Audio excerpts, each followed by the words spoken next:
Our gospel reading this morning comes from the 5th chapter of Mark's Gospel, verses 21 through verse 43.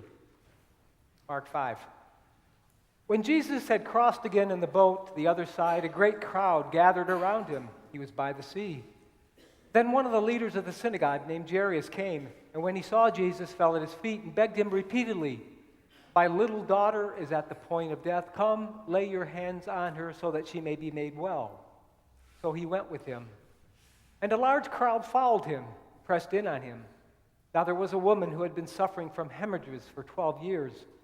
She had endured much under many physicians, had spent all that she had, and she got no better. Rather, she grew worse. She had heard about Jesus, came up behind him in the crowd, and touched his cloak. For she said, "If I but touch his clothes, I will be made well." Immediately, her hemorrhaging stopped, and she felt in her body that she had been healed of her disease. Immediately aware that power had gone forth from him, Jesus turned around in the crowd and asked, "Who touched my clothes?" His disciples said to him, "You see the crowd pressing in on you. How can you ask, 'Who touched you?'" He looked all around to see who had done it. But the woman, knowing what had happened to her, came in fear and trembling. She fell down before him and told him the whole truth. Jesus said to her, "Daughter, your faith has made you well. Go in peace, be healed from your disease." While Jesus was still speaking, some people came from the leader's house to say, "Jairus, your daughter is dead. Why trouble the teacher any longer?" But overhearing what they said, Jesus said to the leader of the synagogue, "Do not fear, only believe." Jesus allowed no one to follow him except Peter, James, and John, the brother of James. When they came to the house of the leader of the synagogue, Jesus saw a commotion. People were weeping and wailing loudly. When he had entered, he said to them, "Why do you make such commotion and weep? This child is not dead, but sleeping." They laughed at him. Then he put them all outside, took the child's father and mother and those who were with him, and went in where the child was. He took her by the hand and said to her, "Talitha kum," which means, "Little girl, get up." And immediately the girl got up and began to walk about. She was 12 years of age. At this they were overcome with amazement. Jesus strictly ordered them that no one should know of this, and told them to give her something to eat. Here ends the reading.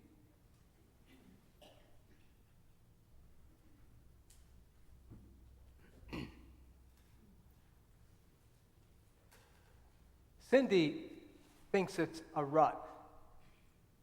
I prefer to call it a routine. You see, for the past 25 years, I've done the same thing almost every single workday. I get up early, I go running, I work out, I clean up, and then I head to work. And on the drive to church, I drink a cup of coffee as I mentally plan and organize my day. And when I get to church, I turn on the computer, crank up the music, look at my calendar, I go and make another cup of coffee, and then I sit down and make out my to-do list. Most days I have to do that twice. See, the first time I just write everything down. And then I go through the list and prioritize things. The list usually includes things like phone calls and emails and a book I might need to read, an office visit with someone, a trip to the hospital or nursing home. Almost every week there's a funeral to work on, and later in the week the sermon becomes a priority. Now, if you're not a to-do list maker, that probably sounds crazy, stifling. How could anyone live that way, you wonder? For you live in the moment, you go with the flow, doing whatever you happen to be doing as you move through the rhythm of the day. If you are a to-do list maker, you know there is no greater joy in life than being able to cross something off.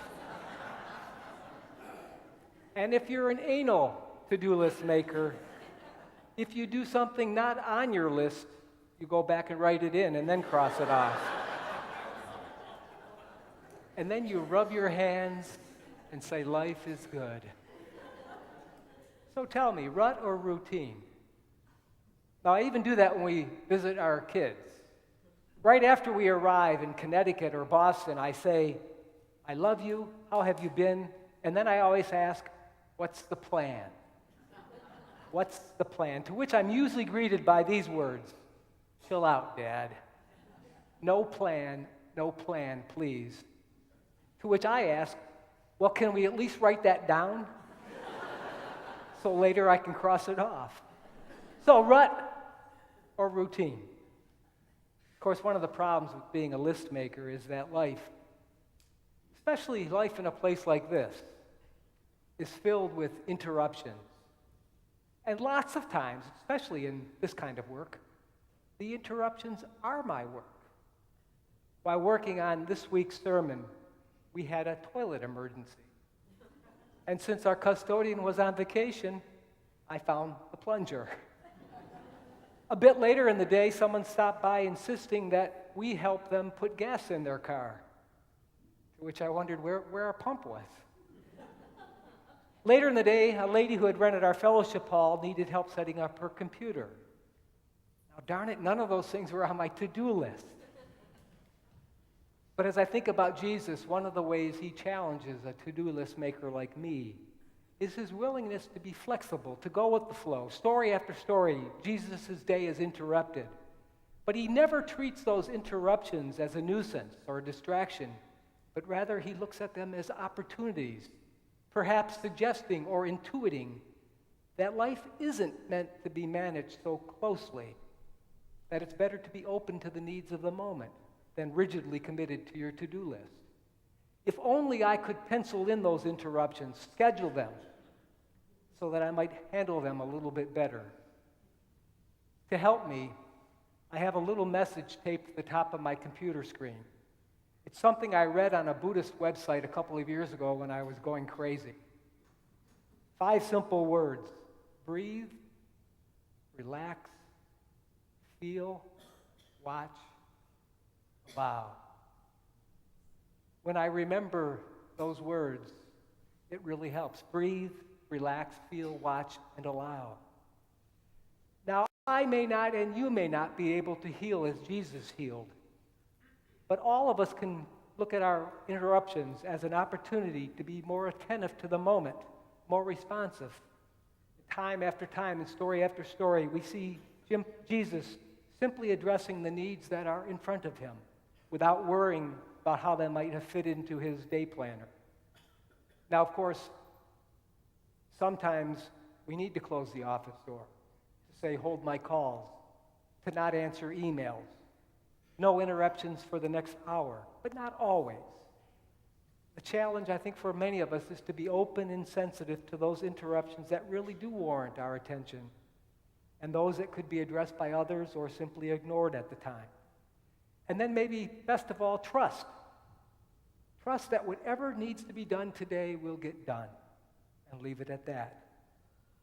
A good friend of ours from Methuen gave me a little plaque that hangs on my wall as you walk into my office right to the left. It's a wonderful plaque. It's a beatitude that didn't make it into the Bible, but I think it should have. It says, "Blessed are the flexible, for they shall not be bent out of shape." I think our dear friend Chris saw me bent out of shape one too many times.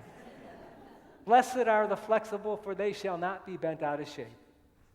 Which brings me right back to breathe, relax, feel, watch, allow. So may we have wisdom to be flexible when that's important. And may we always be attentive to what's very important in each passing moment. Amen.